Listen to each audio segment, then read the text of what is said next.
Да. Мухаммед Берды, добро пожаловать в Узбекистан. Спасибо Очень рады большое. вас видеть. И спасибо за теплые слова. Мы действительно рады. И это правда, здесь все так неплохо развивается. Я тоже, как вы, приехал только 3 года назад, 3,5 уже, и также удивился, как здорово все в Узбекистане начало развиваться. Все. Значит, я глава, вы меня знаете, представлюсь для ваших слушателей. Да. Глава IT-сообщества Узбекистана Шавкат Каримов. Со мной тут моя ассистентка Дильбар. Она студентка, но уже довольно такая активная и давно уже с нами, где-то больше года, даже 2, наверное. 2,5. 2,5 года уже в IT-комьюнити. Это волонтер, как и я. То есть мы волонтерское движение, у нас очень много волонтеров, я сейчас вам расскажу, кто они, что они. И с нами также Шазад Акя. Он, кстати, бывший глава вот этого всего IT-парка, это ташкентский филиал, 17-этажное здание, и их больше 200, или 200, да, это филиалов? 205, больше 200 филиалов по всей стране, и вот он ими управлял, но нам удалось его захантить, теперь он наша организация, операционный директор, COO, Chief Operating Officer of IT Community of Uzbekistan. И команда большая, у нас больше 1000 человек в команде, в основном все волонтеры, но у нас есть 10 человек, экспертов, которых мы уже наняли на работу, то есть которые full-time или part-time работают у нас. Нам 3,5 года, буквально в январе исполнилось 3 года, 15 января. То есть мы относительно молодая организация, мы волонтерская, некоммерческая организация, но у нас есть и коммерческое звено тоже, просто мы ничего там не делаем. Но мы зарегистрированы, мы резиденты IT-парка, то есть мы освобождены от налогов, и некоммерческая организация мы освобождены. Мы делаем в основном много всего в образовании, но также в карьере, во фрилансе и в стартапах. В образовании это наши проекты, на самый такой флагшип продукт, это Roadshow. Once we go forward, we never go back. IT community, your opportunity to feel the unity. Come on, IT community, your opportunity to feel the unity. Come on. Первый вопрос возник, когда я увидел EPAM логотип. Да. У вас, получается, здесь какая-то коллаборация с ней есть? Они здесь вообще базируются, но они не переехали еще отсюда. Они еще здесь, но у них еще есть офисы. Я видел, где на Айбеке, где Узум, где Huawei, да. EPAM это самая крупная в мире, вы знаете, аутсорс-компания. Здесь они хорошо представлены, но они здесь далеко не самый крупный работодатель. Здесь есть свои мощные, это Узум, конечно же, это там Ускарт неплохие, Яндекс. Здесь очень много сильных игроков на рынке, именно IT, workforce. Но они классные, они наши партнеры, они нас тоже стали нашими спонсорами в этот раз. В первом роуд-шоу их не было как в качестве спонсоров, в этом роуд-шоу втором уже они тоже спонсоры.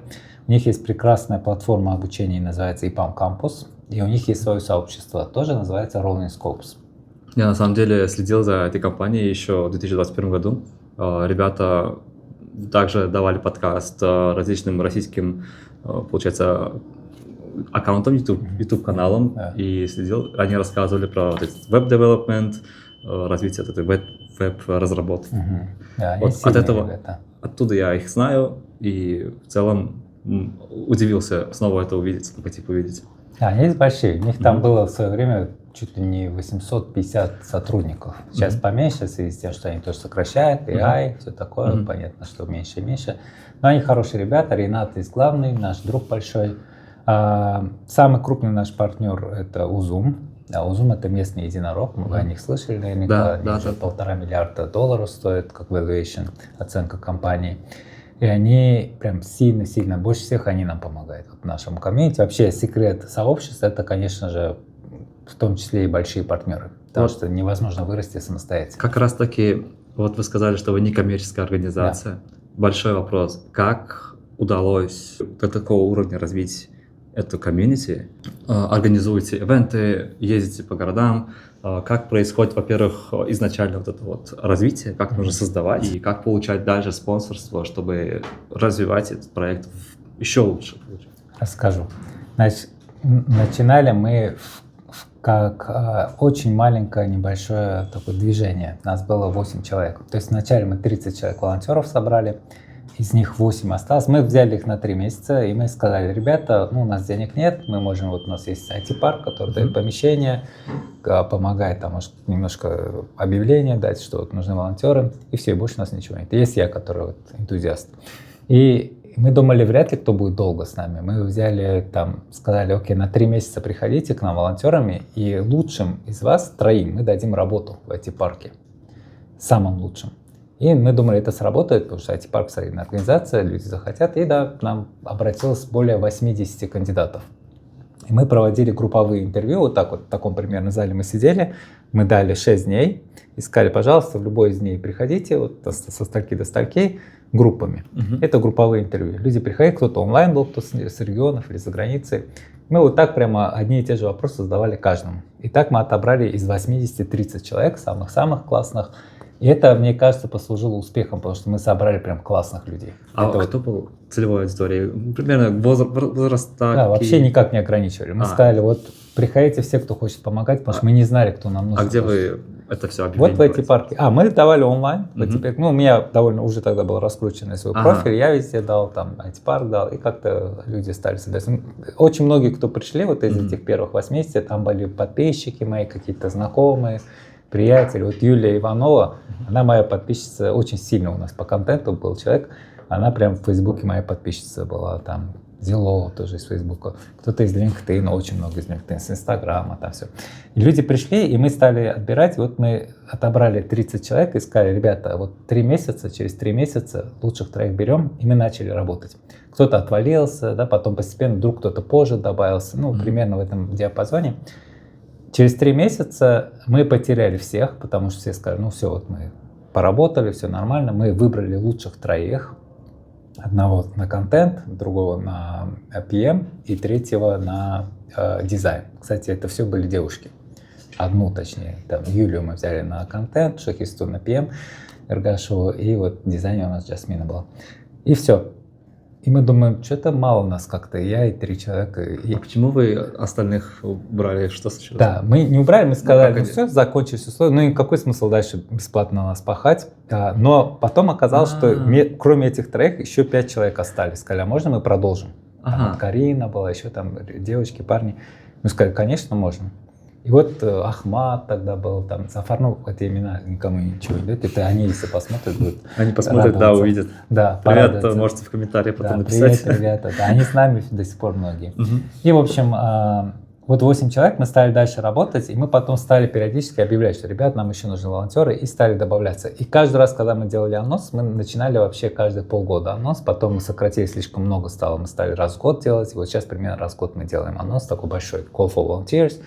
И вот, например, во 2-й раз уже было более 120 человек обратилось, в 3-й там 200 с чем-то. В последний раз, вот в прошлом году мы делали 400 было заявок. 400. Что привлекает людей? Что привлекает этих людей? Я это называю cool. То есть мы классные. Вот, они видят, что мы делаем, как нам весело. Тянутся сами. Да, тянутся. И причем у нас главный поток, вот эти даже анонсы, они, конечно, помогают, но основная масса приходит через referral. То есть ребята общаются друг с другом в университетах, где-то там, мы в школах, на школьники даже есть от 16 лет.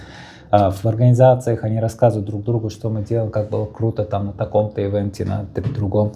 И вот мы видим, что в основном у нас даже есть referred by, когда вот они добавляются. У нас все сейчас автоматизировано, все через бот идет, они проходят задания. К нам не так легко попасть. У нас обязательно английский язык внутренний. Мы разговариваем только на английском все внутри. У нас там от 16 лет какое-то отношение к IT, не обязательно прям прямое. У нас есть люди, которые вообще не имеют отношения, просто интерес есть. Вот этого достаточно. И мы смотрим все равно на человека, вот насколько он не токсичный, так сказать, потому что у нас токсичные не задерживаются, у нас сама система их как-то выдворяет, потому что они как только... В чат, у нас большой чат есть, я могу показать. Автоматическая система, о которой вы говорили, то, что имя, фамилия обязательно должно быть. Да, вот, помните, я писал? Да, вы мне сами я хотел даже показать это. Я даже вам вы показали уже, да. Показал, да. Я вам скриншот отправил. Скриншот отправили. Фотография, имя, фамилия обязательно должно быть. И это же мы вот так я могу скроллить 1000 с лишним человек, и на каждом останавливаться, просто нажимать, и еще там юзернейм обязательно. То есть это потому что, чтобы тегать можно было. И система, у нас есть свой бот, который тут же он ежедневно за этим следит, и когда там что-то, например, нет имени и фамилии, или не на латинице, или еще что-то, нет юзернейм в Телеграме, он удаляет. Понял. Автоматически. Понял. Поэтому мы, конечно, выросли бы, наверное, уже до 2000, просто мы сидим вот в этой 1000, потому что нам не надо. Контролируете, да. Мы контролируем, нам нужно качество. Теперь мы сказали, дальше расти мы не будем так сильно, нам не надо. Во-первых, мы не хотим быть сильно большими, потому что это очень сложно управлять. Даже 1000 человек это очень сложно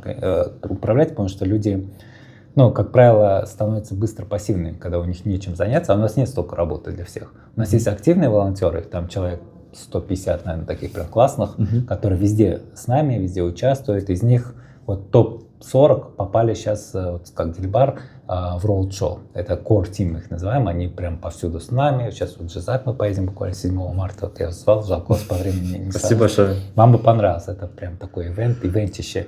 И это мы называем world class, он прям реально мирового уровня. У нас и спикеры очень крутые, и сам процесс, у нас никаких заминок не бывает. Все, кто приходит на наши ивенты, они говорят, да, ребята, вы делаете, конечно, ну, максимально. Потому что у нас профессионал работает. Есть и Тоня, там, Танина Кадырова, которая вот мега крутой специалист.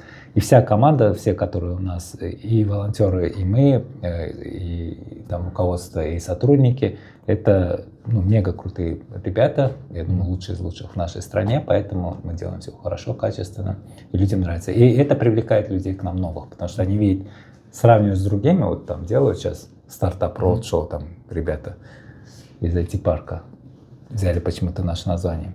Но наши же волонтеры смотрят и говорят, ну, не то, конечно, нет, нет такого уровня. Потому что, во-первых, мы чем берем? Мы берем экспертизы, мы берем мощными бюджетами, мы умеем собирать спонсоров, мы берем суперсильной командой, и мы очень креативно относимся. Мы каждый раз, вот когда мы делали роуд-шоу 1, он был очень крут, и нас до сих пор все ждут во всех регионах, пожалуйста, приходите, 19 городов. В этот раз будет 30 городов, но 13 реально, где пройдут ивенты, а с остальных автобусы. Мы бесплатные автобусы, большие, огромные, 50 мест будем привозить, и у нас везде есть локальные партнеры. И мы, когда готовились ко второму роуд-шоу, я говорил, ребята, каждый элемент этого шоу должен быть лучше, чем мы делали в прошлый раз. То есть мы подняли на следующий уровень сейчас все абсолютно. По каждому уровню, любой элемент берете и везде там что-то улучшили, где возможно, а где уже прям очень круто мы не стали. Поэтому работает. Плюс у нас есть 2 подкаста, это IT Talks и Uzbek Unicorns. Узбекские единороги — это не про компании, а про людей. Мы такой концепт выбрали. Он еще вообще не вышел, его никто не видел, потому что мы там 5 эпизодов сняли, и мы хотим еще отснять. Потом мы начнем их регулярно выпускать. Потому что секрет подкаста, вы знаете, в регулярности. Хорошая идея. Потому что иначе вы раз перестали, а люди уже привыкли, ждут, там каждый понедельник прям выходит. Кстати, мы правы. Да, поэтому мы ждем. Но у нас уже команда там хорошая собрана. Мы даже вот тоже по секрету эксклюзив лично для вас. Никто вообще не знает. Даже в нашей команде не все знают. IT Community TV мы запускаем. Типа такой телевизионный формат. Но он будет тоже cool. Там будут глобальные новости, локальные новости. Это в YouTube? Это... Да.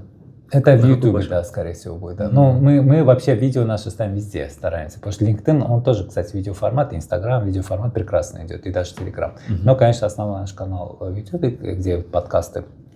У нас есть сайт itcom.uz, где очень много информации про нас, на все наши проекты, все. В общем, да. И роуд-шоу начался, вот сейчас Жизак 7 марта, потом Гулистан, Самарканд и так далее. Мы по всей стране, в конце декабря мы вернемся в Ташкент и сделаем закрытие, я вас приглашаю. Будет... Послушайте, очень много вопросов появилось, Давайте. Интересный рассказ. Во-первых, как посмотрите на то, что люди, например, послушают про роуд-шоу, сейчас посмотрят, что происходит здесь и в соседних странах, или даже, может быть, у нас, начнут копировать идею и реализовывать. Ради бога. И более того, мы можем совместно, мы хотели делать следующий роуд-шоу, возможно, 3-й, будет как раз по Центральной Азии. Другой скажем. Вы знаете, что я жил в Ашгабаде 3 года? Нет? Да, маленький. Вы от Я родного? там прекрасно знаю. Нет, я родился в Карше, здесь, в Узбекистане, но не таким уж маленьким. Где-то в лет 6-7 я туда приехал, в 7 лет, и до 10 лет я там жил. У меня там есть пустыня рядом, то есть Ашгабад, там рядом вот эти Куртли, знаете? Да. Я однажды с Ашгабада пешком в Куртли 18 километров шел маленьким ребенком, тогда безопасно было. Я пошел по пустыне, пешком шел и дошел до конца, за полдня дошел спокойно. там легко не заблудишься. У нас озеро было, там Куртли, знаете, озеро Да, огромное. Куртлыколь. Я в нем, кстати, тонул. Я взял мячик, я плавать не умел, я взял мячик и поплыл. И у меня он так выпал, а я еще прикалывался, им показывал, как будто я тону, а там у меня брат, друг сидели. И они так, короче, опять издеваются. А у меня реально мяч выплыл, и я там показывал, а я плавать не умею, и там сильно, там еще сомы размером вот с этой комнаты, такие огромные на дне сидят, они так плавником делают, и многие там солдаты у нас тонули. Ну, вы знаете, там змеи тоже много, там всякие. И я вот это все, я такой, все, мне конец. Там, ну, я вижу, что они прикалываются там, да я показываю же и так, а у меня все не хватает. Я так иду, и то вижу, что они встали, побежали кого-то сзади, ну, слава богу. И потом я вот боролся, я долго боролся, минут 5 я боролся, не мог, ну, держался все-таки, хотелось жить. И вижу, наконец, какой-то мужик плывет ко мне, спасать меня. И вот он так ко мне плывет, и как раз и уплыл в сторону за мячиком. Я думаю, вот футболист, что ли, какой-то. Я важнее или мячик? Он мячик важнее. Но за ним сразу второй. И у меня, короче. Так меня спасли. Ну, я уже без сознания был, меня потом откачали. Я один раз в жизни тонул. Это... Но у меня все равно воспоминания прекрасные. Мы это любили. У нас военный городок, мы там играли нон-стоп. Все свое. Супер круто. И сам Ашгабад, я в 6-й школе учился, если есть она в центре прям, есть 6-я Вы не школа. поверите, сколько людей я знаю из 6-й школы. Вот, центральная же. И потом 39-я, она была там, ну, на окраине города. А в какие периоды вы учились? Ой, получается, это какой вот, период? значит, 87-й, так, с 85 по 87. Все, спасибо. Возможно, кто-то захочет эту деталь знать. Если кто-то настолько Да, же да. динозавр вдруг будет смотреть, скажет, эти годы, нет таких годов, не было такого времени. Перед тем, как вы начали говорить, что вы начали отбирать волонтеров, заинтересованных людей, у вас уже была компания IT-парк? Это компания или как, Нет, как значит, ее понимать? Сейчас я вам объясню. Вот наш логотип IT-комьюнити, там здесь, он очень похож на IT-парковский. Только у них один человечек, а у нас 3. Мгм. Да, и мы это сделали умышленно, чтобы нас путали вначале. То Я есть, тоже запутался. да, и все путаются. И это хорошо было М. до поры до времени.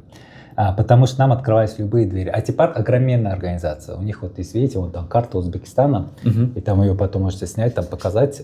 Все эти регионы, вот все эти локации, они огромные, там цифры есть, да, они мега большие, они много прекрасно делают для Узбекистана, для развития IT-инфраструктуры. То есть они сделали самую главную вещь, что IT стало супер престижным в нашей стране. Любой ребенок, вот раньше он мечтал стать там милиционером, СМБшником, каким-нибудь там таможенником, пограничником. Сейчас он мечтает стать айтишником. Мгм. Потому что не только ради денег, он понимает, что это будущее, что это все вокруг AI говорят, да, Да. и они молодцы, классно сделали, и нам хотелось с ними ассоциироваться, и тем более мы вместе начинали, и все. Но мы когда начинали, мы сразу договорились, что мы будем абсолютно 100% независимой от них организацией. Юридически, фактически, во всех отношениях мы с самого начала были абсолютно сами по себе, и нам никогда никто с IT-парка не говорил, что делать. То есть мы создали только видимость, что мы там примерно одно, но через года 2-3 нам это, конечно, уже перестало быть на руку. Наоборот, IT-парку стало это очень выгодно, потому что мы стали более классными. Мы не круче них даже близко, потому что мы намного меньше все, но мы интереснее для молодежи. Ну, Вот а цели совпадают? цели, да, у нас те же цели, поэтому дружим, и вот видите, мы сидим сейчас в IT-парке, Мгм.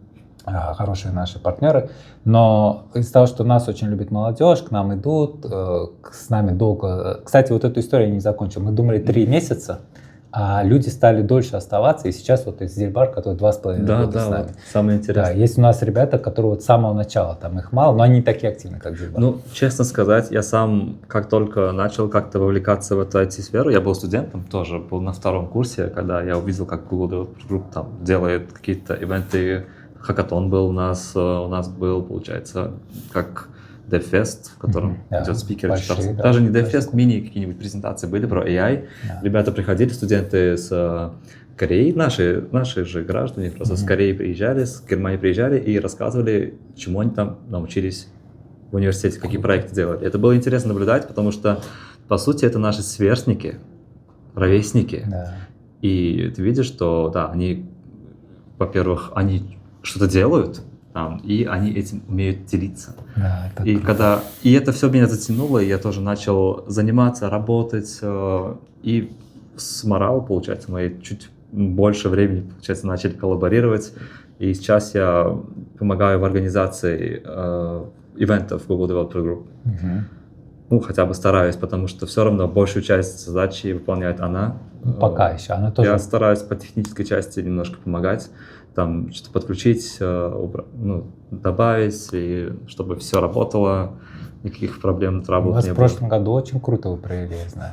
В прошлом году вы имеете 24-й Да, год? вот меня звали, я вот Ага. не смог участвовать, но я потом смотрел. Вы видели? Да, молодцы, да. И А там что вам понравилось? Даниил, да, его зовут, есть у Мгм. вас? Данила. Данил. Вот Да. Данила, да, он тоже там Даниил участник. Маяковский, да. Да, Он да, он стартап сюда- Академии. Да, он сюда приезжает периодически, Мгм. мы с ним знакомы. Мгм. Ну, Марал, естественно, просто прекрасно. Я, знаете, Марал хотел забрать, простите, конечно, Узбекистан хотел к нам, просто потому что она классная, думаю, нам такие сильные люди нужны. Но потом думаю, нельзя так делать. Туркменистан тоже надо, чтобы развивался. Но мы всегда рядом, тем более, я надеюсь, уже, в принципе, очень хорошие отношения даже на госуровне, прекрасные между государствами, но на нашем уровне сообществ тоже здорово, если будет возможность делиться, помогать друг другу, мы всегда за. Хотя бы онлайн, Да, это онлайн нужно хотя бы, делать. да. Я у вас выступал онлайн на Мгм. предыдущем, по-моему, 23-м 23-м, году. 23-й, да. 20. Нам здесь вот открывают любые двери, нам сильно помогает и государство, и министерство. У нас есть Министерство цифровых технологий, оно Мгм. прямо над IT-парком. Над ним еще есть агентство там по как-то цифровизации, чего-то, AI, финтеху. Ну, короче, еще какое-то агентство при Мгм. президенте. И они все, у них тоже те же цели все, как у всех у нас. И они все активно стараются помогать друг другу, и в том числе и нам. Но мы, конечно, больше взаимодействуем с коммерческим сектором. Наши вот большие друзья — это Узум, Huawei, Узкарт, сейчас вот ИПАМ и другие. Вот Telegram Wallet скоро будет нашим большим партнером для Roadshow. Они там хотят тоже спонсировать. Есть еще там другие небольшие компании, которые сильно хотят помогать. Есть и большие. Вот, например, Алиф есть компания, они вообще-то родом из Таджикистана. Тоже, но здесь они сильно представлены, у них офис в этом году уже обойдет по количеству людей, чем их headquarters, штаб-квартира в Таджикистане, то есть настолько есть именно разработка. И они очень большие, и тоже вот сейчас активно нам будут помогать, даже в роудшоу они вроде будут участвовать. У нас там Day 2 есть, второй день для женщин, они вот там готовы, ну там в 5 городах мы всего сделаем как тест. Еще мы большой, вот в мае запустим Nippon Foundation, называется такая японская организация, очень крупная, кстати. Здесь? Они здесь Они представлены, да, представляются. но через нас только. Вот они Мгм. сюда приезжают, периодически с нами общаются. Но мы с ними вот готовим проект очень большой. Скоро, надеюсь, мы пройдем вот эту стадию пропозала. И там будет огроменный просто, на 10 тысяч человек обучать будем цифровой грамотности, basic IT skills и advanced IT skills в течение 5 лет. То есть вот такой А проект. здесь, получается, ваша главная задача здесь образование. В первую очередь образование. Онлайн, офлайн образование. Да. Да. У вас Кстати, мы в основном открываются онлайн. курсы? Да. У вас курсы открываются, куда регистрируются? У нас были молодежь? курсы, да, это вот мы делали как раз в этом здании по рекрутингу, 2 потока, по 30 человек мы делали с IT-парком, с нами там и с рекрутерами. И Roadshow — это тоже образовательный проект, там много обучения. И мы там, кстати, в этот раз тоже мы, почему на следующий уровень вывели, мы там оставляем за собой целую там плеяду всяких возможностей для бесплатного. У нас все бесплатно, кстати, абсолютно все, что мы делаем, бесплатно для людей. То есть мы нигде не берем денег вообще, потому что мы не За курсы не берете деньги? ни за курсы, ни за вот эти мероприятия, ни какие-то там... У вас здесь онлайн, можно прийти в коворкинг, как поработать? У нас в офисе? нет ни одного места своего. Да. Вы... Да, мы удаленно работаем, мы общаемся только онлайн с командой. Понял. Но нам открывают тут, пожалуйста, IT-парк, нам всегда позволяют, у нас есть и Space партнеры, тоже коворкинг как раз, там у нас 3 места вообще-то нам предоставили бесплатно, и у нас конференц-зал, ну, там есть часы определенные, нам сколько-то, 100 часов, что ли, выделили в год, и мы там и большой зал есть, как вот мы вам сейчас экскурсию проведем, и есть еще такой же конференц-рум, ну, там их несколько, мы резервируем, когда нам нужно, собираемся командой и общаемся. Но нам не нужен, мы такие мобильные, мы agile, мы общаемся онлайн. И это, вот, например, ни один наш сотрудник не ходит ни в какой офис, у него нет часов, то есть я не слежу, когда он там с 9 до 11 или до скольки, до 5, до 11, я погорячился, до 5 вечера, хотя они реально там, я и в 2 ночи Может могу быть, писать. 3 ночи, да. Да, я пишу часто ночью, потому что я сова, я там пишу в 3 утра кому-нибудь. И все отвечают, удивительно, тоже не спят, что ли. Очень Я их интересно. бужу, наверное, я их бужу. Вот. Но мы стараемся следить за work-life balance, но главное, что у нас нет отчетности такой чрезмерной. Мы раз в неделю просто пишем короткие апдейты, кто что делал и что мы планируем делать. Мы встречаемся онлайн только раз в неделю, и все. Это очень интересно. Получается, у вас есть пару проектов, которые вы сейчас развиваете, и есть ребята, получается, которые у вас находятся в штатке, Да. и есть волонтеры. Огромное количество Армия, волонтеров, которые... да. Да, Армия. это Просто очень круто. 1090 человек где-то там. Вы сказали, как это, получается, ваша комьюнити, это организация, у вас официально зарегистрированная Да. организация, но это комьюнити. Да. Мы думали зарегистрироваться, мы делали это на очень серьезном уровне, и не сильно нам это удалось, но зато мы подумали, ну и не надо, потому что я не собирался возиться со всей этой документацией, отчетностью, потому что если вы не коммерческая организация в Узбекистане, у вас, ну, потому что вы не платите налоги, конечно, за вами глаз да глаз, а что вы там делаете? Поэтому мы стали искать, а кто существует, зачем нам самим пытаться регистрироваться, когда есть готовая организация, которая уже зарегистрировалась, все, тем более на связи почти, нас уже знают. Мы нашли прекрасную организацию, которая называется IT-альянс. И мы сказали, давайте с вами. Они говорят, прекрасно, мы любим IT-комьюнити, давайте к нам. И вот наша организация юридически это IT-альянс. Все договора мы подписываем через IT-альянс, и они получают все средства, все, они нас полностью обеспечивают с точки зрения бухгалтерии, юридической поддержки, работы с налоговыми, с Министерством юстиции, со всеми. Вот, это наша одна организация. Вторая у нас есть ООО, мы коммерческая структура, резидент IT-парка, и там мы тоже какие-то вещи делаем, где, ну, пока у нас нет такой нужды, потому что у нас прекрасная спонсорская поддержка. Но если вдруг она закончится, например, завтра кто-то скажет, там, Zoom, ну, не можем больше вам помогать. Мы достаточно умные, чтобы самостоятельно зарабатывать себе же на наши проекты некоммерческие. То есть это мы для этого создали. Если вдруг нужно будет, мы начнем зарабатывать, монетизировать. У нас комьюнити довольно легко будет монетизировать. Нам регулярно предлагают там вакансии ставить. Там, знаете, за пост $2500 предлагают. Почему бы и нет? Один пост.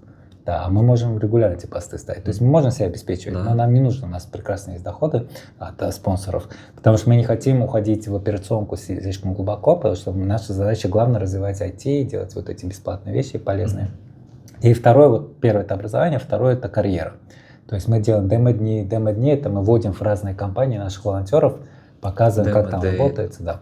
То есть проводились тоже у нас. у вас тоже есть, да, такое? Маяковский проводил.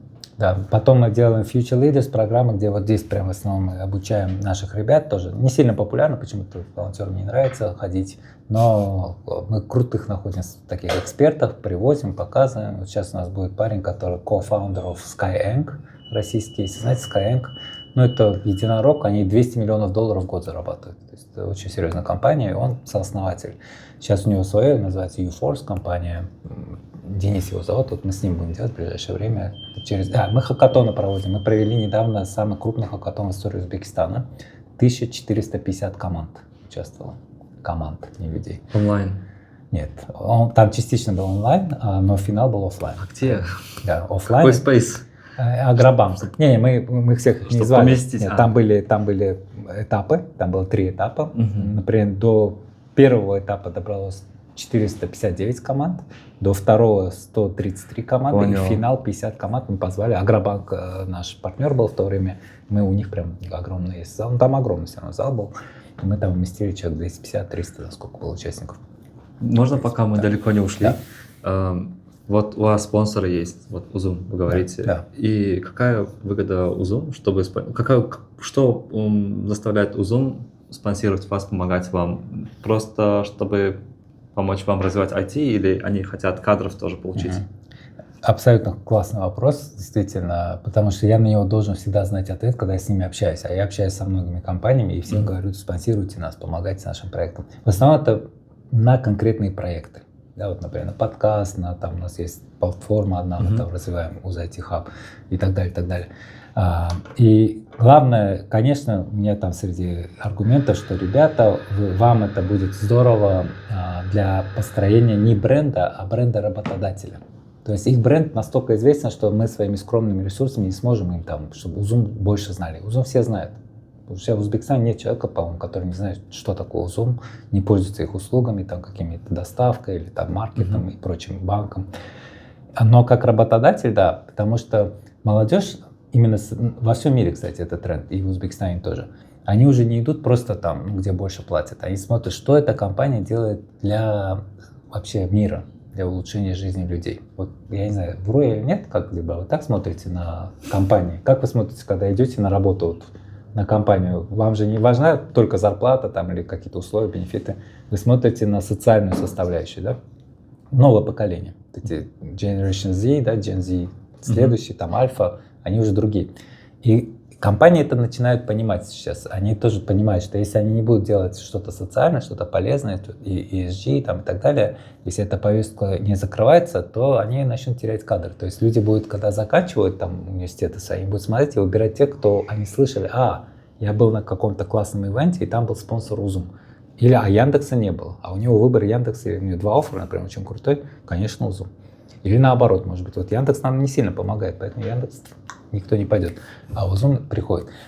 Но это не главное. Главное, конечно, они хотят тоже развивать, у них абсолютно там минимальная выгода, они просто готовы помогать чисто для развития рынка, потому что они понимают, что чем лучше, чем более развит рынок, тем лучше же коммерческим всем этим организациям, потому что более умные люди выходят на рынок труда постоянно, более цивилизованная конкуренция становится между компаниями. Это во всех отношениях хорошо. Прозрачность рынка, данные. И авторитет компании также Да, растет. ее авторитет начинает расти. Тем более мы здорово повышаем этот авторитет, потому что мы на каждом углу, видите, я вот вам говорю, что Zoom прекрасные ребята, они нам помогают, шикарно. Сразу понятно. Сразу это понятно. Verified автоматом. Verified. А Яндекс не очень прекрасные ребята, вот видите, сразу понятно. Хотя могли бы тоже помогать. Но мы с ними делали один ивент по карьере, неплохой довольно. Просто у них, видимо, по-другому работает. Как и ПАМ, например, они тоже не сильно могут помогать, потому что там есть главные офисы. Понимаете, вот Узум, чем прекрасно Узум еще, что они локальные абсолютно. Я бы даже не взял денег. За нами ходил там Samsung, это открытый могу говорить. Крупные компании, которые не местные. И очень странно, когда какой-нибудь там LinkedIn или Samsung поддерживает IT-комьюнити в Узбекистан. Как будто бы какое-то идет давление там из России, из Америки, из Кореи. А тут свои. То есть не докопаться. Вот сейчас Ускарт стал очень близкий партнер, тоже абсолютно локальная компания. Ускарт, они там чуть ли не монополисты в плане карточек. Есть Хумо и Ускарт, и все. Но Хумо не работает нигде. Да, кажется, я видел в этих, возле метро. Да, Ускарт, они очень мощные, они просто прям супер большие. И вот они тоже наши партнеры стали на роуд-шоу, хороший спонсор такой. Отлично. Поэтому мы смотрим, им это выгодно с точки зрения бренда работодателя, вообще в целом, что они делают вклад в общество, а нам хорошо, мы делаем добро. Классно. Добро. Как вы мотивируете экспертов работать с вами? Мы, кстати, вообще их никак не мотивируем. Более того, мы отказываем 80% тем, кто хотят, да, очень много желающих. Мне регулярно, каждый день кто-то пишет и говорит, я хотел бы выступить у вас там. Это я смотрю, а кто ты такой? Я смотрю, нет таких прямо credentials, чтобы наши... Они очень избалованы. Они уже общались с такими крутыми, здесь приезжают, что им неинтересно. Они не ходят. Вот я говорю, мы делаем ивенты, иногда люди не приходят. У нас, кстати, в средней посещаемость в районе 50%. Мы когда делали роуд-шоу, мы за неделю собрали 1000 регистраций, а у нас зал помещает, вот здесь мы делали алгоритмическую школу, 500 человек. То есть мы понимали, что половина только придет, и мы вынуждены были закрыть. Потому что если мы там до 2000 догнали бы, мы бы, не знаю, куда бы, мы не уместили просто людей. Но это сейчас. Изначально, когда вы только начинали. Да, тогда у нас просто были свои какие-то связи, мы просили там друзей своих, мы знали многих. Вот. Здесь довольно тесный мир, мы все друг друга знаем, все, кто делает сообщество, все, кто в компаниях, лидеры. Да. То есть мы брали лидеров, приглашали, все. А мы когда делали открытие, у нас очень много крутых людей пришло выступать, да, просто рассказать, что есть комьюнити появилось. Мы с другими комьюнити дружим, там их около 40 в Узбекистане, больше 40 сообществ разных маленьких. Мы самые крупные, но есть там тоже не GDG, не маленькие ребята, их там 5000, по-моему, человек. У нас сейчас 40 000 в комьюнити. Вот, если взять по всем каналам нашим подписчикам, вот недавно мы 40 000 прошли барьер. Ну, мы очень быстро, мы растем быстрее всех. А вы где считаете это? Мы считаем по LinkedIn в основном, но у нас есть еще Instagram и Telegram. Ну, YouTube чуть-чуть, там 1000 всего подписчиков. LinkedIn самый крупный, там больше 30 000 сейчас. И мы самая быстро растущая организация в LinkedIn в Узбекистане. А в LinkedIn представлено 5000 организаций с Узбекистана. Мы номер 1 растем, а по вообще размерам мы номер 5. То есть мы 5-й из всех организаций, на всего 3 года. А выше нас только вот Узум, IT-парк и там две других организации, все таких не менее известных. Вот, так что мы очень быстро развиваемся, и нам это интересно, мы хотим развиваться. У нас есть такие амбиции до 100 000 подписчиков дорасти только в LinkedIn и только на нашу страницу. У нас еще группа есть, там 10 000 человек, мы даже ее не считаем. А эта группа, там министр цифровых технологий у нас сам зарегистрировался, Шерматов, да, он посмотрел, раз зарегистрировался. А я смотрю, классно. У нас там глава вот ИПАМа Ринат, там глава TBC банка, это Ника, глава Узума, там это Джасур. То есть они все у нас зарегистрированы, их руководство, их там заместители, адвайзеры, советники и прочее. И плюс это работающие люди, айтишники, и плюс это студенты, школьники. То есть очень разнообразное. Вначале мы просто свои связи подключали, говорили, идем, пожалуйста, выступи, идем, пожалуйста, будь там на хакатоне жюри, например, или ментором. Вот сейчас уже нет такой необходимости, желающих очень. Вот на роудшоу мы когда объявили, по-моему, 60 где-то или 70 человек обратилось, желающих выступить. А у нас есть свои очень крутые, вот примерно 6 человек, которые прям самые классные, мы их всегда берем, они все, практически все согласились. Плюс у нас обязательно договоренность со спонсором, что от них тоже спикер. То есть эти спикеры мы не можем отказывать, но мы можем отказывать им, но не так, что совсем. Мы можем от конкретному спикеру сказать, он слабый. И вот они, кстати, так поставляли, там, например, от Узума за все время было 8 спикеров. И один прям самый крутой закрепился с нами, вот с нами ездит сейчас регулярно. Кто? Русланбек его зовут, очень крутой. Намозов, да, нет, Русланбек, как у него фамилия? Ну, короче, Русланбек его зовут. Он очень крутой специалист по исследованиям. У него есть свое агентство, в том числе он в Узуме работает довольно большим человеком в плане исследований. И еще у него агентство, которое, например, в клиентах у него Google. То есть, собственно, агентство у него Google был его клиентом. Там. То есть он очень крутой, он именно в исследованиях разбирается, он очень в данных шарит хорошо. Низомов, да? Русланбек Низомов был. Нет, Русланбек из Узума. Низомов. Диляфрус Хидаятова, я знаю, она поменяла фамилию. Группа B. Группа B тоже это очень крутая компания по кибербезопасности. Они здесь представлены, они в 20 странах мира, но у них в Узбекистане самый крупный офис. То есть они очень классные, от них тоже специалист. Есть, например, Махинор Иномова, она здесь известная, у нее в Инстаграме 100 тысяч подписчиков, то есть она суперизвестна, карьерист называется ее ресурс, она именно про карьеру рассказывает, но в нашем случае, в данном, теперь именно как применять искусственный интеллект в карьере. То есть у нас много про карьеру, у нас про стартап. Вот Ильхомджон Алиев, это сооснователь YouEnter. YouEnter это здесь такое большое здание, coworking, там больше для бизнесов. И он про стартапы, он очень хорошо шарит в стартапах, он рассказывает, как их создавать, как их развивать, как там инвесторов находить, как команду собирать, вот эти все вещи, как product market fit находить, да, то есть такие вещи, ну, для областей они, а вообще это элементарные вещи, но для областей это для многих откровений, когда они знают, это простым языком, сложные вещи, он умеет рассказывать, один из лучших наших спикеров и так далее. От Huawei прекрасный спикер, Шухрат есть такой, Мирзаев, шикарно рассказывает. В этот раз он как раз про личный бренд, про самопознание, про икигай, вот как понять, кто ты и чем ты должен заниматься. Да, икигай знаю. Да, такие вещи. Вот. Интересно, вы сейчас сказали про экспертов, которые к вам приходят. Да, вот. Рахмонов, да, Русланбек Рахмонов.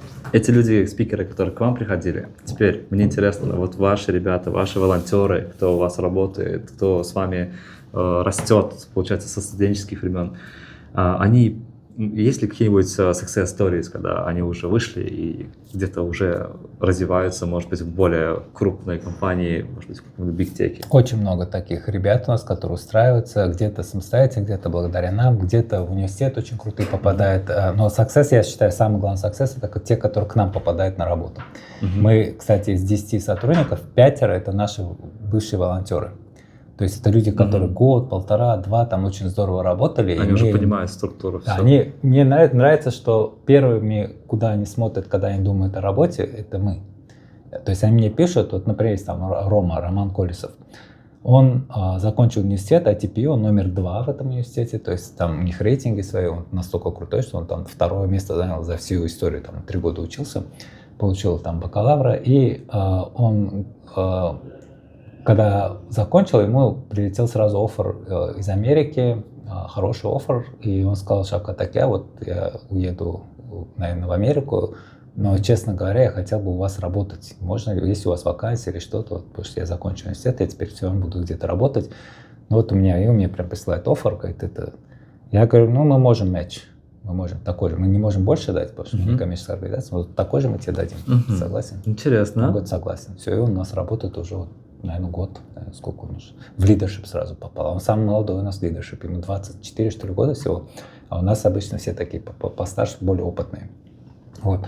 Зилола Назарова прекрасная у нас есть, которая full-stack разработчик, как вы, она и бэкэнд, и фронт-энд знает, очень такая крутая, она полностью ведет у нас все эти проекты, по роуд-шоу очень много делает, хакатон полностью на ней был весь. То есть она супер и PM-ские роли там делает, и платформа там одно работает, и боты пишет. Она тоже очень крутая, тоже сразу в лидершип попала, тоже. Она даже не очень долго с нами, где-то, наверное, полгода, где-то 8 месяцев была, и мы ее взяли на работу. Лидершип — это отдельная секция вашей группы? Это управление просто. Лидершип — это там нас 6 человек всего. Да, это те, кто... У нас есть каждое направление. Вот Шерзот, например, это операционка вся. Да, там, например, Антонина — это все ивенты, потому что она там мега крутой ивентчик. А Зилола — это вот разработка, больше туда, в ту сторону, плюс еще помощь с мероприятиями, со всякими проектами. Рома — это амбассадоры. Мы представлены в каждом регионе Узбекистана, у нас есть свои амбассадоры. Во многих университетах у нас есть амбассадоры и вице-амбассадоры. И там у него команда, например, если у меня 6 человек всего в команде, то у него их 80. То есть это там амбассадор, вице-амбассадор, вокруг них еще собрался, у него HR свой есть какой-то, у него там финанс есть, что-то, какие-то у него своя команда есть, он ими управляет, он там каждый день с ними что-то созванивается. То есть у него целое направление туда. Плюс мы сейчас запускаем больше, у нас там лидерборд будет, это геймификация, чтобы волонтеры было им интересно с нами работать. Мы сейчас за каждое любое действие полезное даем поинты, которые они могут разменивать. Рейзинг — это хорошо. Да, вот это геймификация. Потом наш мерч, они там будут получать всякие там, там много плюшек будет, Telegram премиум. Лейвы всякие. Да, и вот такие. Есть прекрасная Робия, то есть Дильбар подруга. Это моя бывшая ассистентка. А, кстати, Дильбар моя ассистентка сегодня как раз тоже с недавних пор. И Рубия тоже разработчик, она бэкэнд, она Python. На питоне все пишет. Несколько ботов она сама нам написала для IT-комьюнити. И прекрасно, прям шикарно работающих. И она сейчас учится в Малайзии, а удаленно совершенно работает оттуда на нас. Прекрасно. Есть Мухаммад Юсуф. Не будем говорить, что он брат Рубии. Но брат Руби, который вообще случайным образом к нам попал, потому что, кстати, Рубия, чем еще примечательно, вот первый роуд-шоу, 19 городов, представьте, мы год ездили, там 7 месяцев, 7 дней ездили ровно. И даже я, при всех то, что я там известный и так далее, не смог на 2 города попасть, я заболел. То есть вот как Кант и Фергана, я там умирал, болел и не смог. А она единственный волонтер, который все 19 городов смогла проехать. Но буквально в первый же выезд ее папа сказал: нет, нельзя, потому что девочка молодая, куда-то там с ночевкой, ни в коем случае, я его понимаю прекрасно, нельзя так. И мы такие: жалко, хорошая такая, классный наш волонтер, без Руби будет тяжело, все.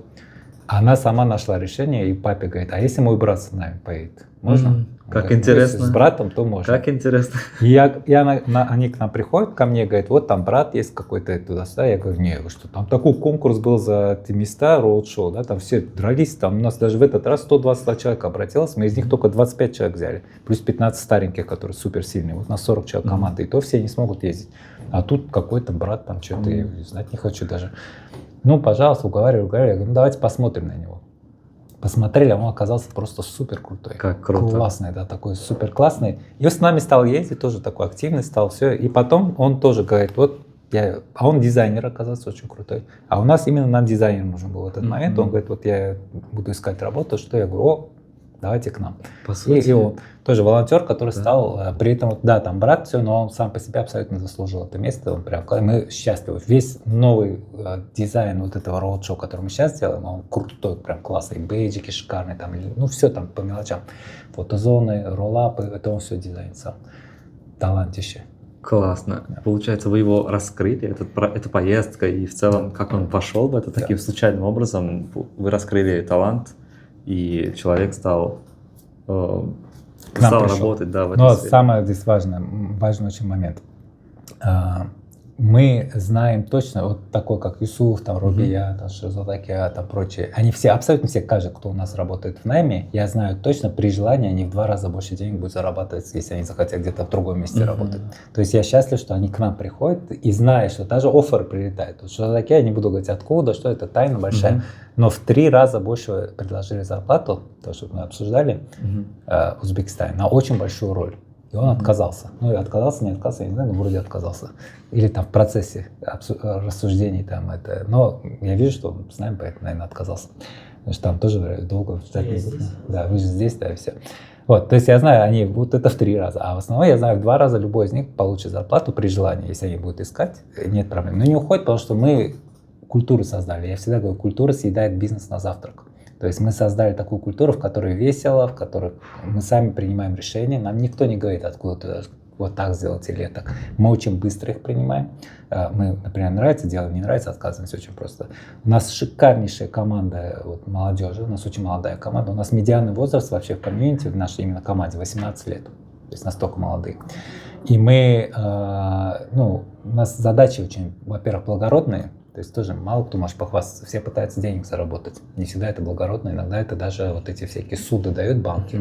Это вообще ужас. Это грех вообще-то вот так давать под процент, огроменные проценты, то есть ужас. И многие люди, которые, например, сильные верующие, они не идут в эти организации, даже при том, что там много платят, что там культура тоже неплохая, все просто потому, что это не очень хорошее дело. А мы делаем максимально хорошее дело, добро, просто во всех отношениях. Развиваем IT-шку, как вы знаете, просто на высший уровень выводим. Обучаем. Мы видим по людям, когда вот на роуд-шоу к нам приходят, это люди, которые говорят, это был лучший день в моей жизни. То есть он сидит, а в регионе уже очень мало что происходит, к сожалению. И вот мы поэтому решили туда везти. Или там приходят девочки и говорят, я хочу теперь творить, я хочу что-то новое делать, потому что вот так вдохновили. Вот первый роуд-шоу был супер вдохновляющим. Второй это сохраняет, но теперь мы даем много возможностей. С нами всегда ездит школа 21, School 21. Но школа 21 наши большие партнеры, там Зарина, передавайте привет, она очень классная, она наш спикер тоже на роуд-шоу. Они рассказывают о своей школе, потому что она бесплатная, потому что мы не берем тех, кто платный. Даже у Zoom Academy есть прекрасная, но у них платная, но ради наших роуд-шоу участников, они сказали, будет бесплатно. Вот все, кто от роуд-шоу, будут бесплатно учиться, а кто там с других источников платно. Но там тоже номинальные цены, если даже платно, но качество есть. И люди мы вдохновляли, а теперь вот мы везем вот от ИПАМа, от Ускарта, от Школ 21, от нас, все эти возможности большие. Вот Nippon, он очень большой будет, это будет офлайн. Это все онлайн, то, что я говорил. Но School 21 тоже офлайн. Но у них всего 2 локации, Ташкент и Самарканд. То есть, хотя есть общежитие, там оно очень дешевое, доступное. Вот, но наши будут офлайн на 3 месяца, и мы сейчас в этом году постараемся в 3 городах запустить, как тест-драйв, проверим, как набьем шишки, научимся, получим все ошибки, а потом по всему Узбекистану, в каждом крупном городе будет наши. У нас есть локальные партнеры, вот те, с кем мы делаем роуд-шоу, мы, в принципе, с ними договариваемся, у них же оставлять потом эти курсы.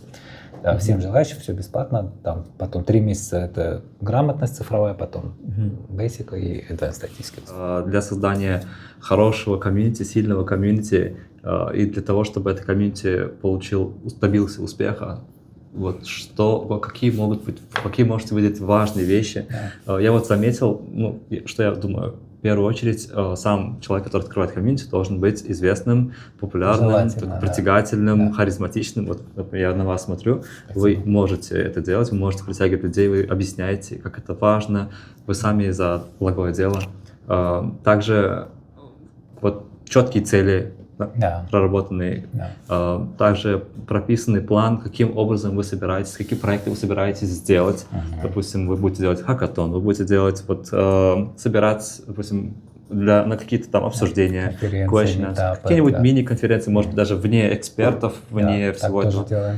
Вот, что еще может быть ключевым фактором того, чтобы комьюнити было дружелюбным, во-первых, как вы сказали, не токсичным, вот получится эта фильтрация, чтобы все хотелось приходить туда, чтобы оно было классным, тем самым комьюнити, куда все хотят прийти, поучаствовать, и как это все поддержать таким образом, чтобы вы всегда, у вас были средства, чтобы создавать новые проекты.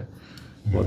Можете немножечко суммировать, чтобы этим всем хорошенько закрыть. Мы почти все назвали, что нужно для этого. Лидер. Потому что лидер, дальше что не назвали, лидер формирует команду первую, да, потому что они создают культуру.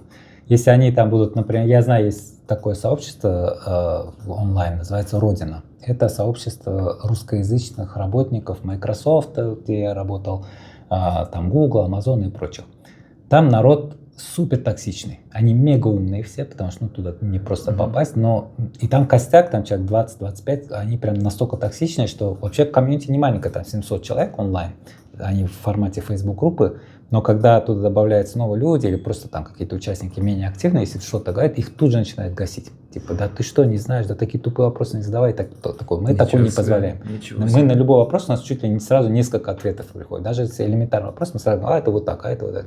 Потом у нас, когда человек приходит, у нас тоже армия людей его приветствует. Каждый по-своему, у нас уже свои приколы, каждый красиво там как-то welcome, там по-своему как-то пытается. У вас есть культура уже прописанная? У нас эта культура, да, что она доброжелательна. То есть мы все говорим нашим стареньким волонтерам, всегда новеньких приветствуйте, чтобы они чувствовали себя в безопасности. Потому что мы создали безопасную среду.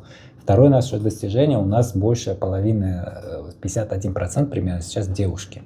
В нашей вот этой команде, где 1000 человек. Ничего себе. Это невозможно поверить многим, да, потому что в Узбекистане там 10-5%, в организациях 5%, 7% девушки. IT-парк в свое время очень гордился, сейчас не знаю сколько, но я помню, они мне говорили 35% женщин. Это считалось прям топ, да, что никто столько не мог. Мы их даже смогли переплюнуть, а больше вообще ни у кого не столько. Если организация сама по себе не женская, а вот такая, например, IT, да, или не маленькая, там 20 человек работает, может быть 12 девушек, там такое достижимо. А у нас 1000, у нас большая организация довольно. И там 550 у нас 575 у нас девушек и 520 что ли парней, вот так примерно сейчас бэкграунд, недавно статистику смотрел. Это тоже, потому что девчонки, конечно, менее уверены, как правило, чем парни. Да, парни, у них вот это зашкаливает самоуверенность, они там все. А девушки, наоборот, они даже больше себя представляют, а думают, что меньше. Чисто психологически. Но мы создали такую среду, где у нас девочки более жесткие. Они там парни бедных гасят иногда, когда там начинаются у них споры. Просто это здорово. Серьезно? Да, да. Гасите? Обычно боятся что-то высказываться против них. Да. Против девочек. Потому что у нас такая среда. Даже, может, мы перекашиваем уже не в ту сторону. Да. Может быть, нам надо держать этот баланс. Да. Это тоже достижение. То есть первые люди. И потом как это... И следить за этим. Бывает, да, костяк сильный, а потом новых становится больше и больше, и их уже больше. Они, может быть, не ваша культура. Например, там какие-то другие ценности. То есть мы за этим следим. И бывает прям очень токсичные, мы их очень быстро выгоняем. Плюс мы удаляем всех, кто не подчиняется правилам. Главный секрет, их несколько, я сейчас их назову еще, которые... Вы то, что назвали, да, и плюс, которые новые, это дисциплина. У нас она просто на сумасшедшем уровне, иногда до craziness. То есть вот эти правила по телеграмму, там какие-то вот, например, если мы делаем ивент, человек записался на митап, например, какой-то, или там просто, неважно вообще куда, и не пришел. Это прям 100% удаление из команды. Мы следим за этим. Мы говорим, не записывайся, если ты не придешь. То есть мы за дисциплину. Мы очень часто даже удаляем за опоздание, потому что мы не любим. Мои ассистенты знают мне правило за 15 минут. Вот дельба здесь была за полчаса, по-моему, мне написали уже, что я уже здесь. То есть мы на опоздание мы вообще не приемлем. Потому что тогда не будет успеха у всей страны, если все опаздывают. А это восточно очень. Есть время по-своему как-то. Для меня это ужасом было, когда я видел, что все везде опаздывают. Я вроде не опоздал. Не, вы молодец. Да. Не, ну к вам мы не можем придираться, да. Но в целом наши волонтеры, они сразу вылетают. Да. Они потом просятся обратно. Мы иногда даже, когда мы видим, что он реально понял, потому что со слезами, ладно, но больше никогда так не делал. Потому что это ты, если ты временем не управляешь, как ты жизнью своей будешь управлять? Время легко управлять, просто заранее приехал, все что там. Вот, то есть мы за этим следим, и поэтому дисциплина позволяет нам сохранять вот этот уровень, высокий довольно уровень всего, что мы делаем, потому что никто никого не подводит. То есть вот наша команда, они все уже заранее на месте. Мы когда делаем ивенты, они за 1,5 часа уже все готовы. Все, у нас все готово. А за день до этого у нас репетиция была. То есть мы каждую мелочь прорепетировали. То есть настолько мы организационно готовы. И другой секрет очень важный, почему тянутся люди. Они же не знают со стороны. Может, наоборот, отпугивает это. Многие к нам, знаете, многие уходят принципиально у них своя позиция, что типа... Не нравится мне такая, я свободный человек, когда хочу, тогда прихожу. Один нам недавно написал, мы его исключили, не исключили, кстати, мы ему дали второй шанс, потому что очень много извинялся, но он начал так, он не пришел, вот один парень прекрасно, у нас есть Джавахир, организовал ивент в Намангане, в нашем там городе одном, про IT-комьюнити, там что-то, какой-то ивент небольшой, и тоже наш волонтер, он просто записался и не пришел, и не предупредил. У нас можно не приходить, если ты заранее предупредил, сори, вот у меня что случилось, или ты там у нас всегда можно отменить свою регистрацию. Ничего не было. И это ему пишет, слушай, ты же не пришел, ты же правила наши знаешь, а тут говорит, что ты мне угрожаешь? Вообще запомни, для меня моя семья важнее, чем комьюнити. Причем здесь мы говорим, что ты должен семью свою бросать или нет. А у меня, говорит, в семье там важно, что-то случилось, и поэтому я, конечно, буду приоритизировать семью, а не комьюнити. Да, ради бога, приоритизируй сколько хочешь, ты просто напиши, предупреди, мы же на тебя рассчитываем. Это все равно, что я сейчас буду со всеми назначать встречи, а потом говорить, что, у меня там семья, все. А люди же приехали, ждут. Вот японцы меня подвели так вот, здесь мы должны были встречаться, помните, не наши японцы, Nippon, они классные, там какие-то еще хотели встретиться, назначили сами встречу, вот мы организовали здесь.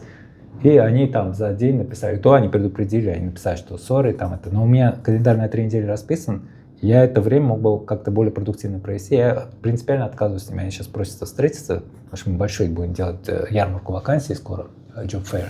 И они там еще и Job Fair делаете? Да, мы делаем, мы именно, он называется Job Fair that actually works, потому что все, что Job Fair проводится, я слышу от рекрутеров регулярно, что это не работает. Что приходит молодежь, набирают ручки, брелки, блокноты и уходит. Никаких сделок не случается, ничему они там не учатся. Мы хотим сделать по-другому совсем переформатировать, чтобы были mock-up интервью, где можно тестировать себя, и рекрутер давал тут же фидбэк, что ты, как ты профессионал, как ты отвечаешь, как ты там правильно говоришь это или нет. Попробуем как-то сеньоров, которых вообще невозможно никак вытащить, потому что им там офферы прилетают каждый день, а мы их попробуем их вытащить, чтобы на реальной вакансии, чтобы очень крутые, прям классные, C-level, может, каких-то вакансий. Их вот сейчас Осака Банк нанимает CEO, и вообще невероятно там какая-то зарплата будет, наверное. Но, то есть, они открыто выставляются, все, мы такого уровня вакансий постараемся привлечь с одной и с другой для молодежи, вот именно, что да, вас никто не хочет, пока сейчас никто не хочет молодых, к сожалению. Наши ребята бедные, когда заканчивают, они подают, а кому нужен джун? Ничего не умеет, тут же на него затраты, то есть, когда его берешь на работу, ты его должен обучать, значит, твой сотрудник должен не работу свою выполнять, а его учить. Пока этот научится, пока он освоится, уже столько денег потеряет. И он все равно не будет таким же, как, например, сеньор какой-то. Поэтому не хотят их. Мы это тоже, мы будем первыми, наверное, в Узбекистане, кто нормально научится нанимать джунов эффективно. Я вообще в это верю. Я считаю, что они круче, чем эти сеньоры, потому что у сеньоров есть опыт, а у них есть умение учиться. А сейчас опыт не важен, сейчас так все меняется. Правильно? Вы правы, все гибкое. Да. Ну вот мы учим, но поэтому мы понимаем, что у молодежи самая большая проблема — это софт-скиллы. Они очень недисциплинированы. Они называют Gen Z, мы там можем все, мы свободнее, ничего. На работу не должно это влиять. Потому что это уже вопрос ответственности, accountability. Да, когда это да. Поэтому вот и вторая, помимо дисциплины, это то, что я называю вот это coolness. У нас своя музыка, мы ее пишем с помощью искусственного интеллекта, у нас свои видосы классные мы снимаем, там, мы это очень весело делаем. И поэтому, когда люди видят, как мы работаем, они все время шутят, у нас там есть свои приколы, у нас sleeping community есть. И второе, это вот у нас видео, музыка, у нас они, когда вот sleeping community, это мы всегда играем по ночам в мафию, там вот у нас, кстати, Дильбар. Я могу сказать ваше, как я вас называю всегда? Это внутренняя система. Это внутренняя. Заходите в нашу комьюнити. И вы знаете, да, у нас у каждого есть свои там приколы. Но мы играем до утра, и многие потом, когда ивент, а у нас целый день идет мероприятие, там, с 10 утра до вечера. И, конечно, они не высыпаются и начинают там где-то в углу, там, когда свои обязанности выполнены, где-нибудь раз поспать. А мы, когда это видим, тут же фотками или там на видео снимаем, и потом выкладываем в внутренний наш чат, и поэтому у нас целый sleeping community появился, вот эти, кто все время спит. Да. У нас есть 2G community, это те, кто чуть-чуть тормозят, не отвечают, мы как прикол, все в 2G. Я там тоже состою, тоже где-то тормознул, где-то что-то не то сделал. По-моему, Дильбар тоже там есть, да? 2G. Да, естественно. Мы все там есть, видите, причем все, кто достаточно активные и крутые, все равно туда попали как-то, потому что чуть-чуть где-то облажался, все, мы в 2G комьюнити, а там свои приколы, там мы друг друга поздравляем, там, я не знаю, с Новым годом где-то только летом. То есть там очень много приколов. Или кто-то добавился полгода назад, ему пишут «Welcome to 2G community». То есть там своя какая-то идет тусовка. И это все настолько весело и круто, что молодежь это слышит так или иначе и думает, ой, я тоже хочу к ним. Потому что они, вот у нас есть парень, Ислам Джон, мой ассистент бывший, классный, он где-то в Сергелях, ну, есть, короче, район, то есть один отдаленный, ну, это хороший район, там много людей живет, но там попроще школы, там все, он в обычный, совершенно обычный никакой, они почти все там с президентских школ, с каких-то, у нас еще, кстати, у нас очень крутые там чемпионы олимпиад, каких-то математических, IELTS там у нас у двоих или троих 8,5, да, из 9, девяток, по-моему, ни у кого нет. Одна чемпионка по шахматам Узбекистана, то есть они все крутые. Даже Ислам Джон, он чемпион, оказывается, Ташкента по плаванию. Вот. Но он в простейшей школе учится, и он говорит, вы знаете, мне там не с кем общаться было. То есть там все вот погонять футбол, тоже там что-то по улице походить, в бар, может еще, а он IT интересуется, ему интересно. И он к нам попал, он сразу ожил. У них там своя тусовка появилась, да, я знаю даже, как называется ваш этот чат, где вы там сидите, да, то есть у них свои какие-то группы, у нас есть свои там мафии по каждому университету, мы их там мафиями называем, там PDP мафия, вот ITPU мафия, и так далее. Они еще соревнуются, у кого больше, там, вот BMU там побеждал в свое время, сейчас вот Узбекистан University. И это все, конечно, из-за того, что они видят тусу, что мы весело проводим время, мы там иногда даже в ресторанах сидим, все, особенно в роуд-шоу, мы всегда вечером идем, хорошо, так очень, человек 40 там собираемся. Мы умеем и отдыхать, то есть мы и работаем круто очень, но мы не так, что мы поработали, все, мы отдыхаем тоже, стараемся так весело проводить время, всякие клипы даже снимаем иногда свои. В общем, у нас весело, поэтому молодежь нас любит. Да, от лидера тоже зависит, но это временно. Я очень хотел бы уйти от дел, создать систему, когда уже это не важно будет, или там нормальный другой лидер придет, да, потому что вообще комьюнити не должно быть от лидера зависеть, потому что иначе оно уязвимо. Завтра с лидером что случится, и нет комьюнити, так быть не должно. Оно должно продолжаться, и мы уже близки к тому, чтобы вот быть уверенными, что если, например, меня там не будет где-то, то оно все продолжится рядом. Может быть, будет не лидер, или будет другой лидер, или будет группа лидеров. Группа лидеров лучше лидеров. звучит. Да, да, может, да. У каждого свое направление, да. Ну, кто-то должен представлять сообщество. Ну, вообще, может, разные люди будут представлять, да. Я иногда вижу здесь классных людей. Вот, кстати, Бахадыр-Аке, вот такого плана, который сейчас заходил, он может быть таким лидером, потому что его очень любит молодежь. Вот этот Ильхомджон Алиев у нас, да, который спикер, тоже шикарный, его тоже очень все любят, и я его тоже вижу лидером. А он моложе меня, у него узбекский свободный, у него он такой слабенький. Хотя я сейчас вот буду вот это про AI выступать на узбекском впервые. Это будет, конечно, очень смешно, но я готовлюсь. И мы поэтому тоже, вот это тоже секрет, потому что они себе подобных привлекают. Им уже с тупыми неинтересно, с какими-то там гулящими, какими-то там, которые другие ценности, вот там чего-то, потусоваться только неинтересно. Мы тусуемся, но мы это делаем только после работы, когда мы чего-то достигли, мы больше празднуем, когда мы там что-то классно сделали, мы ходим там где-то вместе, сидим, там разговариваем.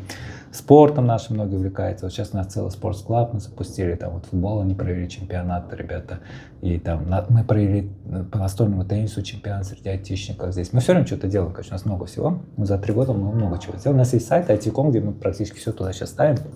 Я надеюсь, мы ничего не забываем, потому что много всего происходит.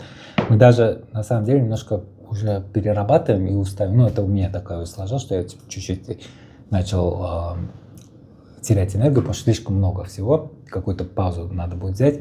И сейчас у нас больше мы отказываемся дальше. Нам постоянно какие-то партнеры выходят, давайте вот это сделаем вместе, давайте вот то сделаем, какие-то ассоциации, там, организации, все. Я уже понимаю, что у нас ресурсов не хватает, то есть именно основной команды, а силами волонтеров много сделать не удается, потому что у них всегда экзамены, какие-то дела, все. И мы берем самых сильных, привлекаем, но они уже все везде задействованы, у всех там миллион задач своих, поэтому мы сейчас часто просто отказываемся от каких-то проектов, понимаю, что давайте добьем то, что мы делаем. Вот, например, сейчас мы запустим буквально уже в марте-апреле огроменный проект. Он по размерам будет больше, чем Roadshow Connect называется. Connect — это мы очень любим LinkedIn, вы тоже есть LinkedIn. Кстати, у вас открыт LinkedIn, да, спокойно? Да, спокойно. И вот у нас здесь тоже, слава богу, это хорошая сеть. Не, вы про VPN? Да, а вы через VPN только? Да, а у нас открыт. И это здорово, что наши не боятся открывать, потому что там все видно всему миру, что происходит. А мы, наоборот, хотим, чтобы... Почему в LinkedIn находится IT-комьюнити? Наша главная площадка — LinkedIn. Чтобы мир знал, что есть Узбекистан, что он открыт миру, что есть инвестиции, что есть очень развитые люди, что английский знают, что мы там не Афганистан, например, да, где там что-то экономически сложно, политически и так далее. У нас страна супер открыта, как к любым возможностям. Мы хотим быть частью мирового сообщества, и мы вот так и себя ведем. Поэтому столько привлекается средств, столько народу приезжает. Мы туристически какая мега место такое, привлекающее, аттракшн такой мощный. И поэтому мы там находимся, и это нам позволяет показывать, во-первых, что в Узбекистане есть IT, что есть вот молодежь, которая активная, а во-вторых, мир тоже. И нам постоянно прилетают всякие предложения, какие-то интересные, но мы уже не можем все делать. Но Connect, он будет посвящен именно LinkedIn. То есть, если у вас нет профиля или он слабый, мы вам поможем его развивать, тоже все бесплатно. Там мы обучаем, там у нас будет несколько мега крутых экспертов, которые будут выступать. И тут же после мы оставляем каждому возможность участвовать в Connect Challenge. Это у нас такой бот бесплатный тоже, который он его просто стартует в Телеграме, и все. И дальше бот ему все время задания отправляет, он их выполняет. И по мере использования этого бота у вас растет профиль. Потому что все, что вы делаете, это на развитие профиля. То есть на его полную заполненность, на коннекшены, вот эти, то, что отправляете, connection request, и на апдейты регулярно. О чем писать? Нужно, что-то нужно писать, во-первых. О чем, как писать. Бот в Телеграме?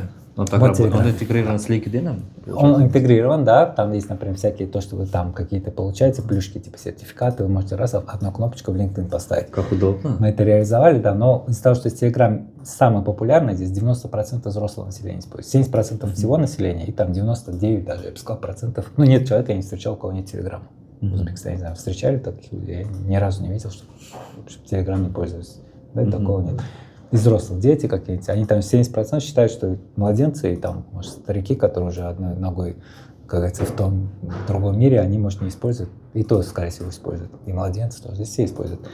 Просто здесь у нас и государство использует, и все коммерческие и прочие структуры, международные организации. Здесь без Телеграма никуда.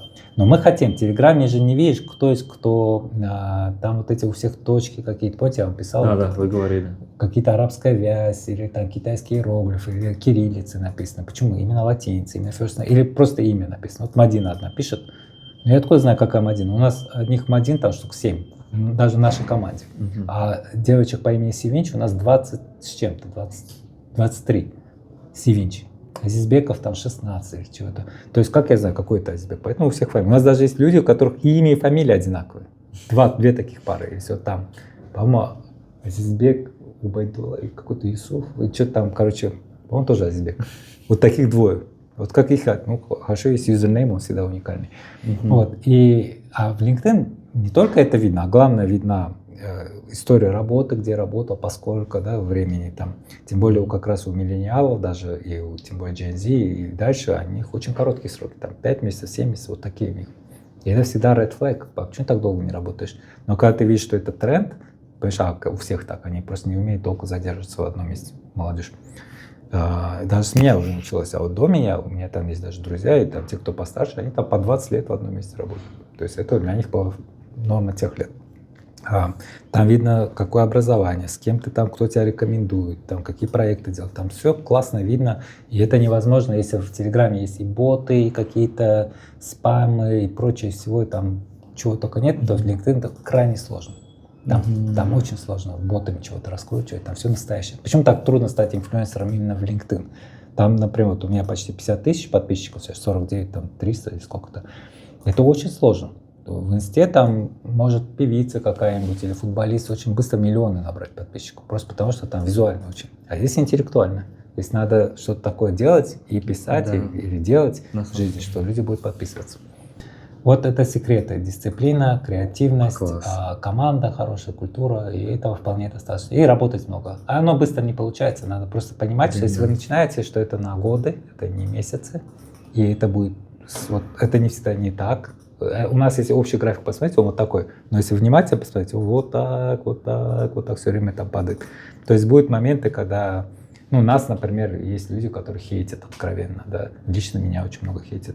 Есть, которые нас копируют, вот сейчас мы стали замечать разные приколы. Мы там запустили амбассадорскую программу, я вижу, там кто-то еще запустил, там университеты некоторые и так далее. Мы там роудшоу, кто-то роудшоу, мы там еще что-то сделали, еще хакатон на наш копируют. Ну, много, это окей. Я всегда говорю, если копируют, значит мы что-то классно делаем, что хотим так же. Вот. Но не любят просто так, вот не любят. Тоже мы не знаем. Некоторые с нами принципиально не работают, просто вот почему-то. Ну, я не знаю, мы никому ничего плохого не делаем, что я это как зависть просто расцениваю, что будут завидовать. Это тоже упускают шанс работать. Как? Упускают шанс работать с вами. Да, упускают шанс. Я тоже говорю, это their loss, как говорится, это их потеря.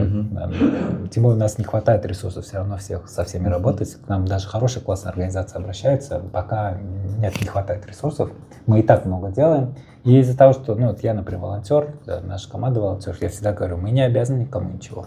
То есть если мы не можем, мы не будем делать. Иногда мне, знаете, как говорят, ты же для Узбекистана это должен сделать. Потому что, видишь, никто не делает. А я там, типа, ну, например, человек, не имеющий отношения к Узбекистану, говорит, я и так делаю, а ты, мол, вот, я говорю, это, конечно, классная манипуляция, но я для Узбекистана делаю очень много, поэтому мне просто здоровья не хватит, если я вообще все буду делать. Я отказываюсь от таких вещей, я говорю, извините, я здесь не могу поучаствовать. Просто Но всякое бывает. И где-то вот я там выступал, помогал, там бесплатно, естественно, тоже все. И потом я вижу ролик, вообще меня нет там. А я ведущим был. Когда Стив Возник прилетал сюда, сооснователь этого Apple, и я там был ведущим, то есть я вообще там больше всех в кадре находился. Потому что я же ее вел, там все, и там еще дискуссию, панель дискуссии была, там еще вел. То есть я практически вытянул на себе бесплатно все для одного университета тут. Потом я смотрю их рекламный ролик, меня вообще там нет. То есть я думаю, ну вот как так. То есть такие бывают вещи, и это окей, но если вы вокруг себя классных людей соберете с самого начала, они начнут привлекать своих классных людей. Вот так вот. Главное за этим следить. Потому что очень легко уйти в сторону. Причем даже классные люди могут уйти в сторону. Например, они начнут булить стареньких. Вот мы этого не позволяем. Чуть-чуть у нас бывает иногда, там начинают над новенькими там издеваться, типа, ты не понимаешь. Или начинается очень много внутренних шуток, которые новый человек приходит и не понимает, ему кажется, что он doesn't belong here, да, что это не его мир, что там у них свой мир какой-то. Мы это тоже стараемся не допускать. У нас есть это, мы понимаем, но мы стараемся... Вот еще красавица идет сюда. Наша это ведущая. Сейчас придет. Это ведущая роуд-шоу. Назима, тоже наш волонтер. Она озвучивает что-то? Потому что я знаю, что она озвучивает хорошо. Нет? Нет. Так, ну что? Здесь находятся коворкинг-зоны, и в основном здесь работают сотрудники IT-парк. Формат такой, можно целыми днями сидеть, работать здесь. Можно кофе пить, работать, можно там все условия созданы. Выбираешь, букаешь место, бронируешь место и работаешь. Есть некоторые закрытые кабинеты для бухгалтерии и так далее. Но в основном здесь команды, различные команды работают под разными стартап-проектами и не только стартап-проектами. Если мы в ту сторону пройдем, у вас свободная зона. Вот, очень интересная доска. Да, я заметил, да. Да. Там ребята когда-то делали, что на обед. Это, здесь, по-моему, во многих офисах есть специальная группа. Что на обед называется, сотрудников. Или тема. Постоянная проблема, что на обед. И там стрелками когда-то наши ребята креативили и сделали так, что ты хочешь. Национальную еду. Стрелка идет в национальную еду, открывается QR-кодами, сканируется несколько видов национальной. Сегодня фастфуд, фастфуд. Как майндмэп. Они просто распечатали на принтере, отрезали и поставили. А переходите сразу на актив. Это делали тогда, когда у Zoom даже не было. Сейчас же в одно приложение можно заказать с каких-то. Так, вот что мы любим, это шахматы, очень любим. Вот это место, она для компаний также, где могут люди работать, люди могут работать, арендовать офис. Мы наверх пойдем, там уже образовательный. Здесь проход. Можем по лестнице подняться. Вот по лестнице просто на верхнем этаже. Отлично. Кабинет. Самый неаккуратный кабинет. Он таким и должен быть. На самом деле, да. Я, знаете, 4 года пытаюсь с ними бороться, чтобы было все чисто, аккуратно, но нет, не получается. Правильно, процесс. Студика. Есть у нас такой набор. Есть международный чемпионат, называется WorldSkills по рабочим профессиям. Она считается, там не только роботехника, но направление роботехники считается одним из самых главных, и для робототехников это один из самых крупных чемпионатов во всем мире.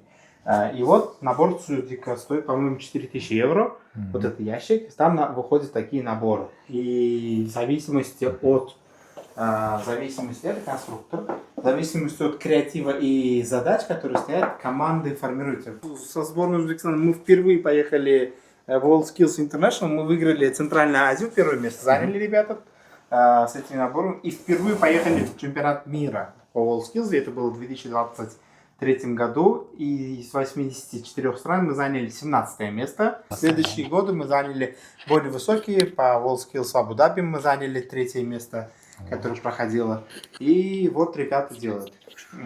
Конструируют роботы, пишут под разные эти. Вот у него, может быть, это роборука. Он что-то схватывает, берет и так далее, и так далее, и так далее. Здесь это мы получили. Когда страна какая-то признает вашу команду, как признает? Респект. Они дают свой значок. У каждой команды, каждая команда носит по несколько значков, и они выдают. Вот это WorldSkills, это International, сама нас признала, потом идет азиатский WorldSkills, Франция, так как там проходила, Китай, Гонконг, у них отдельная, одна из самых крутых. Каждый год Гонконг, Китай, они соревнуются между собой, и первое место всегда забирает.